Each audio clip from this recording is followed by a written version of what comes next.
Kalangan Hanafiyah dan Malikiyah sekaligus, karena dua pendapat ini sama. Mereka mengatakan apa? Innahu yahrumu 'alal junub wal haid wan nufasa dukhulul masjid, gitu. Bahwa sesungguhnya haram hukumnya bagi semua orang yang junub, kemudian bagi wanita yang haid dan nifas masuk ke dalam masjid, gitu. Fa inni la uhillul masjida li haidin wala junubin. Sesungguhnya saya tidak menghalalkan masjid bagi orang-orang yang haid dan orang yang dalam keadaan janabah.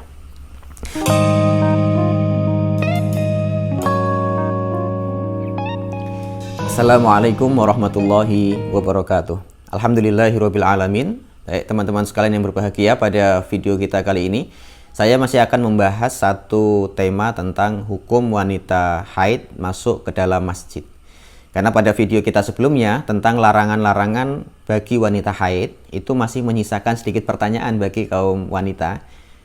Masih ada nggak sih sebenarnya pendapat ulama, gitu pertanyaannya kira-kira. Masih ada nggak sih pendapat ulama yang membolehkan wanita haid masuk ke dalam masjid? Karena kadang-kala ini bagian dari kebutuhan gitu ya. Termasuk saya pribadi, ini punya santriwati gitu. Jadi kadang-kala kita ini belajar di masjid gitu.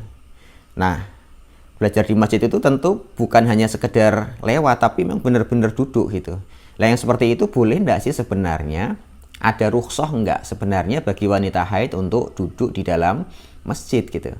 Nah, daripada nanti kita masih menimbulkan pertanyaan lagi, maka pada video kita kali ini saya akan membawakan pendapat 4 madhab dari kalangan Hanafiyah, dari kalangan Malikiyah, dari kalangan Syafi'iyah, dan sekaligus dari kalangan Hanabilah.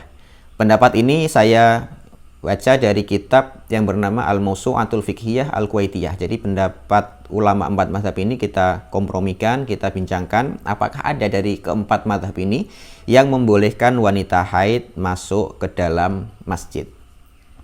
Baik, langsung teman-teman sekalian kita mulai dari pendapat pertama dari kalangan Hanafiyah dan Malikiyah sekaligus, karena dua pendapat ini sama.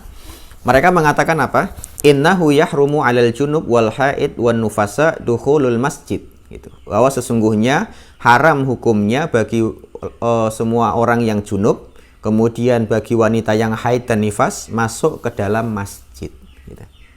Jelas, jadi pendapat mereka haram hukumnya bagi orang-orang yang junub, bagi wanita yang haid, dan bagi wanita yang nifas masuk ke dalam masjid.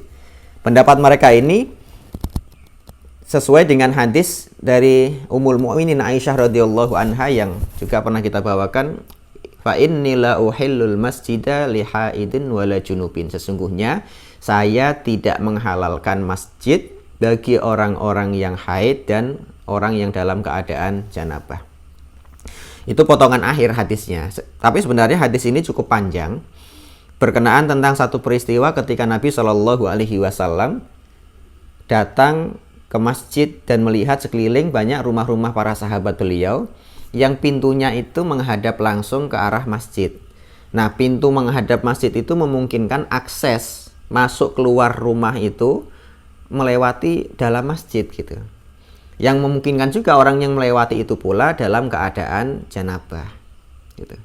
Maka oleh Nabi Shallallahu alaihi wasallam beliau mengatakan kan wajjihu hadhil buyuta 'anil masjid. Rasulullah Shallallahu alaihi wasallam bersabda, wajjihu hadhil buyuta 'anil masjid. Hadapkanlah rumah-rumah kalian ini pintunya tidak menghadap masjid gitu, dijauhkan dari arah masjid. Summa dakhala, kemudian setelah beliau mengatakan itu, beliau masuk ke dalam rumah. Sambil kemudian para sahabat nggak berbuat apapun, artinya masih menunggu kalau roja'a antan zilafihim rukhsatun. Ya, berharap kalau larangan Nabi Shallallahu alaihi wasallam tadi itu akan turun rukhsah lagi gitu. Artinya tidak saklek dengan itu. Setelah beberapa saat ditunggu, ternyata Nabi Shallallahu alaihi wasallam keluar lagi kepada mereka gitu. Dengan mengulangi dengan mengulangi perintah yang sama tadi. Wajihu hadhil buyuta 'anil masjid. Jauhkanlah pintu rumah kalian ini dari menghadap masjid. Kemudian beliau mengatakan fa inni la uhillul masjid, karena saya, kata Nabi, sesungguhnya tidak menghalalkan masjid, tidak menghalalkan masuk ke dalam masjid li haidin wala junubin, bagi orang yang haid, juga bagi laki-laki atau wanita yang mengalami masa janabahnya. Jadi ini kalau pendapat Malikiyah dan pendapat Hanafiyah justru mutlak. baik masuknya itu hanya sekedar lewat, bahkan sampai duduk, itu semuanya diharamkan oleh kalangan Hanafiyah dan dari kalangan Malikiyah.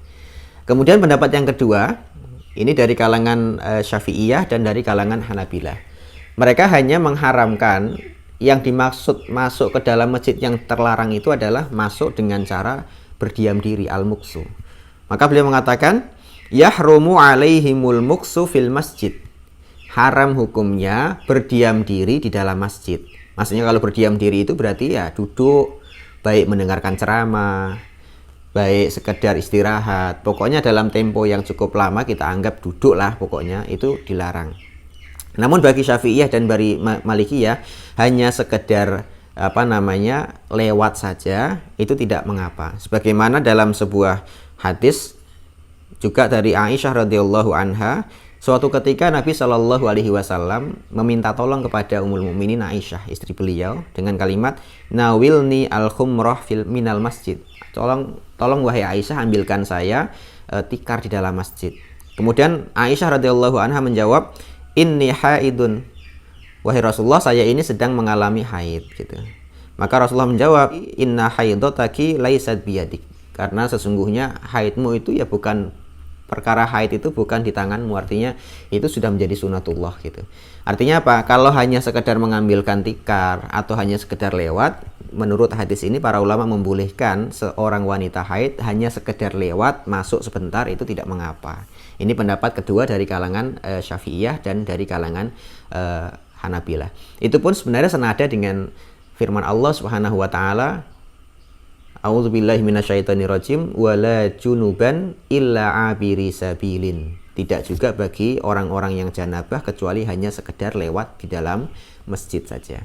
Nah, itu yang dimaksud sebagai junub itu para ulama memasukkan wanita yang haid dan nifas juga dalam kategori junub, dan sekaligus laki-laki dan perempuan yang mengalami masa junub asli, melakukan hubungan seksual atau memang keluar mani gitu, atau mimpi basah, itu yang dimaksud sebagai junub.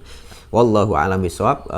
Moga-moga ini pendapat ulama 4 ini sudah bisa menjawab perkara kita. Bagi ibu-ibu yang mengajar di masjid juga diupayakan ketika sedang mengalami masa haid, maka belajarnya tidak di dalam masjid. Atau kita yang sebagai pengajar juga, kalau ternyata ada santri kita yang perempuan atau santriwati atau murid kita yang perempuan, tidak masuk ke dalam masjid ketika mereka sedang mengalami masa haid. Itu mungkin yang dapat kita sampaikan, moga-moga bisa memberikan pencerahan. Aku qouli hadza. Assalamualaikum warahmatullahi wabarakatuh.